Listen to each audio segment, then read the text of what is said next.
Voilà, c'est presque la fin du voyage. Pour être tout à fait honnête avec vous, je ne suis qu'une voix.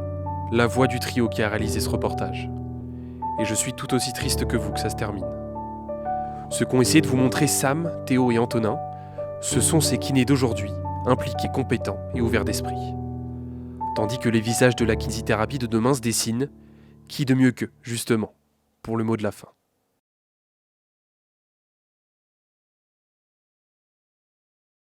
Pour moi, l'accès direct demain, ce sera une vraie bouffée d'oxygène parce que je sais qu'aujourd'hui, j'ai les compétences que je vais mettre à jour annuellement, forcément, mais je me sens bridé et étouffé parce que, en fait, on ne m'écoute pas ou aujourd'hui, on n'a pas la possibilité d'écouter un kiné quand il a une expertise au niveau du dos. Si tu rajoutes à ça la balance des ostéopathes et des chiros, ça devient un beau bordel. Les patients même ne savent pas chez qui aller. Il me semble que l'accès direct va favoriser le parcours de soins du patient. Le kinésithérapeute, avec son bilan, est tout à fait apte à déterminer s'il faut de la rééducation, quelle kinésithérapie il doit mettre en œuvre, quelle technique, et ensuite, grâce à son bilan, qu'il devra transmettre au médecin, il est tout à fait apte à recevoir en première intention le patient. Souvent, les parents commencent à avoir des doutes et hésitent à aller chez le médecin, hésitent à prendre rendez-vous parce qu'ils se disent bon, on va attendre la consultation du mois suivant. Alors que s'il y avait l'accès direct à la kiné, en tout cas je parle de la pédiatrie, nous on pourrait faire déjà un bilan, un état des lieux, savoir ce qui est, des fois juste donner les conseils de positionnement. On a des compétences parfois que les médecins ne soupçonnent pas. Donc c'est vraiment important aussi pour nous de faire des bilans, de communiquer avec eux et qu'il y ait peut-être une prise en charge plus complémentaire. Disons que chacun a sa place dans la rééducation. C'est pas parce qu'on a un accès direct qu'il faut squeezer l'importance du médecin ou squeezer l'importance d'un autre professionnel de santé. Maintenant, si on veut vraiment parler d'accès direct, il faut aussi se poser vraiment de l'efficacité qu'on peut avoir nous en tant que kiné. Si demain, un patient vient me voir, je veux lui faire gagner du temps et je veux être efficace sur mon traitement. Et donc la première chose qu'on doit savoir, c'est de savoir s'il est bien indiqué chez un kiné. Si ce patient-là, il est tombé il y a 2 jours d'une échelle et qu'il a une fracture vertébrale, c'est pas de kiné dont il a besoin. S'il vient me voir et qu'il a un déficit de force sur 3 territoires nerveux au niveau de la jambe, c'est pas de moi dont il a besoin.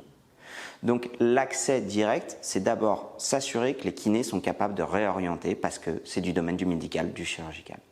Et on s'est rendu compte que souvent, la prescription de kinésithérapie, c'était un bon à remboursement et uniquement cela. Être capable de bilanter un dos, c'est triste à dire, malheureusement, les médecins n'y sont pas formés.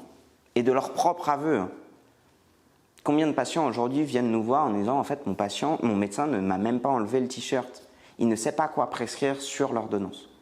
C'est notre faute aussi à nous, je ne blâme pas les médecins. Il y a une très bonne explication moi, pour les médecins que j'aime beaucoup et qui me fait comprendre l'importance du médecin généraliste.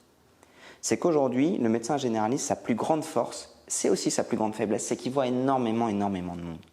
Donc légitimement, il n'est pas capable forcément de se former en permanence sur un truc qui est la lombalgie, qui est, nous, notre spécialité. Lui, en même temps, il a le Covid, il a la gastro, il a trop de trucs. Et donc, c'est de lui rajouter des casquettes, alors que d'autres professionnels de santé seraient ravis d'accueillir ça. Formation rénovée, grade master, universitarisation, discipline à l'université. Demain, accès direct, j'espère. Je crois que si on a tout ça, ce sera le moment de changer le nom de la profession.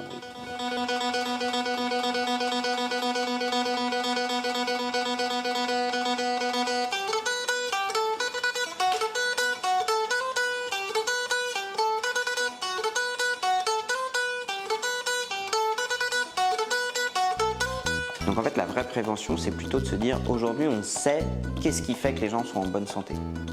Du sport régulièrement, manger correctement, dormir correctement et bien s'entendre dans son entourage.